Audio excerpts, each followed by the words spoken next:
les IA, elles vont pas remplacer des métiers. Par contre, elles vont remplacer dans un métier énormément de tâches.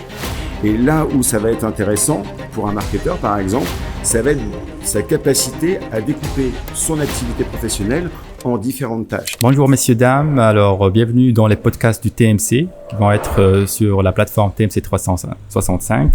Alors, aujourd'hui, j'ai devant moi un expert en intelligence artificielle et technologie, Arnaud Châtel. Bonjour, ça va? Bonjour Amine, merci pour l'invitation. Je t'en prie. Alors, si tu peux te présenter brièvement et rapidement sur quel projet tu travailles et qu'est-ce que tu fais un petit peu dans l'intelligence artificielle. Ok, alors très rapidement, j'ai deux activités. Ma première activité, c'est dans le monde de la pédagogie. Je suis responsable pédagogique dans une école de communication et je m'occupe d'un MBA qui est spécialisé en marketing digital et en transformation digitale. Et à côté de ça, c'est pour ça que je suis là, je suis conférencier en intelligence artificielle. Je vais dans des entreprises, dans des réunions professionnelles où je parle de ce qui va se passer, ce qui est en train de se passer avec l'arrivée de ces technologies qui, on verra un peu plus tard, est arrivé dans le grand public en fin de l'année dernière.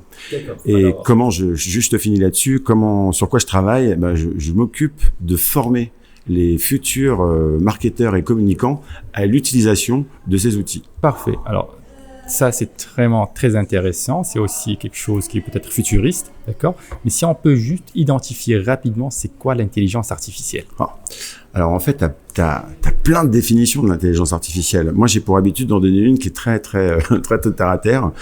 L'intelligence artificielle, c'est la meilleure copieuse qui existe parce qu'elle essaye de copier l'intelligence humaine et elle nous permet de faire des choses qu'on pourrait pas faire parce qu'aujourd'hui, on a tellement de données à traiter qu'on est obligé de se faire accompagner d'outils pour pouvoir les traiter. D'accord. Alors, si je comprends bien, l'intelligence artificielle, c'est un petit peu des milliers d'intelligences humaines à portée de clic sur des serveurs ou plutôt sur des plateformes accessibles en open source. C'est bien ça? Alors, pas forcément de l'open source parce que tu as des solutions propriétaires, mais tu as également des solutions open source. En fait, si on devait donner une définition toute bête de l'intelligence, tu l'as bien dit, c'est on a accès en 2 clics à de l'intelligence.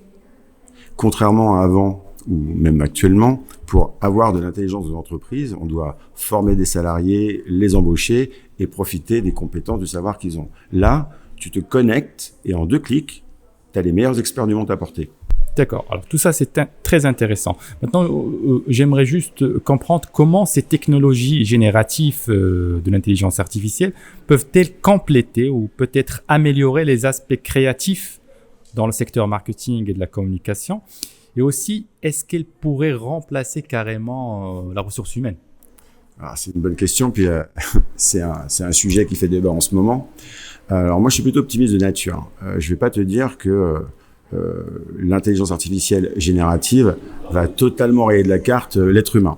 Tu l'as bien dit, je pense qu'il faut vraiment appréhender ça comme une collaboration entre l'homme et la machine. Et l'objectif de cette collaboration, c'est de permettre, on va prendre l'exemple de marketing et de communicants, c'est permettre à des marketeurs de devenir des marketeurs augmentés, d'être plus efficaces, de faire des choses, on va dire, pas plus intéressantes. Ça va les propulser, quoi. De les propulser et de leur permettre, en utilisant ces outils, de se concentrer sur les choses à plus forte valeur ajoutée. Et ce qu'il y a, on va dire, peut-être de moins intéressant, le laisser à la machine. Et c'est cette complémentarité entre l'être humain qui réfléchit et l'IA qui exécute qui peuvent donner des choses assez extraordinaires.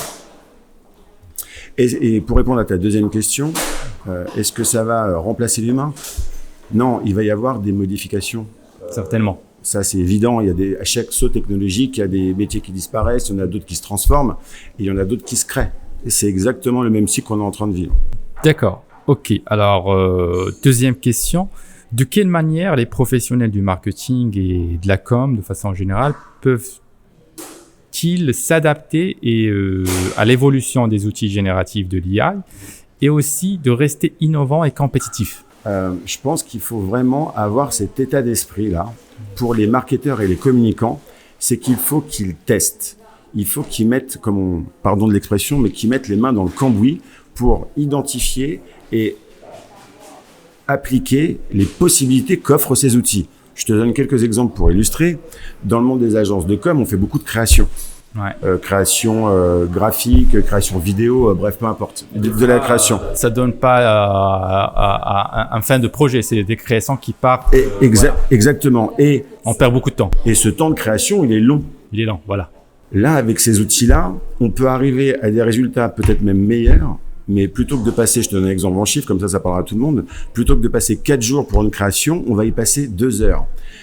Comment est-ce qu'on va pouvoir par contre passer de 4 jours à 2 heures? Il va falloir développer une nouvelle compétence, à savoir être dans la capacité d'interagir avec ces nouveaux outils. C'est le fameux terme qu'on entend tous les jours, le fait de savoir prompter. Et plus tu vas être quali dans le prompt, et plus tu vas pouvoir obtenir des choses, on va dire, plutôt qualitatives. Parfait. Alors, si on résume tout ça, cette intelligence artificielle, elle nous est imposée, c'est-à-dire qu'on doit travailler avec, d'accord? C'est quelque chose qui est imposé. Et deuxième des choses, c'est qu'elle pourra nous faire gagner autant de temps. Mais, comme vous dites, ça va remplacer des métiers, certainement, mais ça va créer aussi d'autres métiers pour ceux qui savent parler à cette machine ou bien ces machine learning. Alors, je te réponds directement. Il y a souvent un abus de langage quand on dit remplacer des métiers. En fait, les IA, elles vont pas remplacer des métiers. Par contre, elles vont remplacer dans un métier énormément de tâches.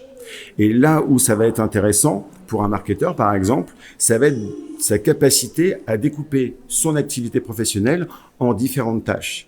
Et après, d'avoir la posture suivante, quelles tâches je délègue à l'intelligence artificielle et au contraire, quelles tâches sur lesquelles je me concentre et j'apporte toute ma valeur et le temps que j'aurais gagné à la tâche que j'aurais dédiée à l'intelligence artificielle. Et c'est cette complémentarité qui va faire qu'on va avoir des choses super quali. J'en suis intimement convaincu, c'est déjà le cas en plus. Là, vous me rassurez qu'il y aura la suppression de quelques métiers, mais il y aura aussi la création de nouveaux métiers qui vont savoir parler à la machine. Arnaud Châtel, merci beaucoup d'être avec nous sur les podcasts du TMC. Avec On va plaisir. les retrouver sur la plateforme TMC 305. Je vous donne rendez-vous peut-être à la prochaine édition. Avec plaisir. Bonne journée. Merci.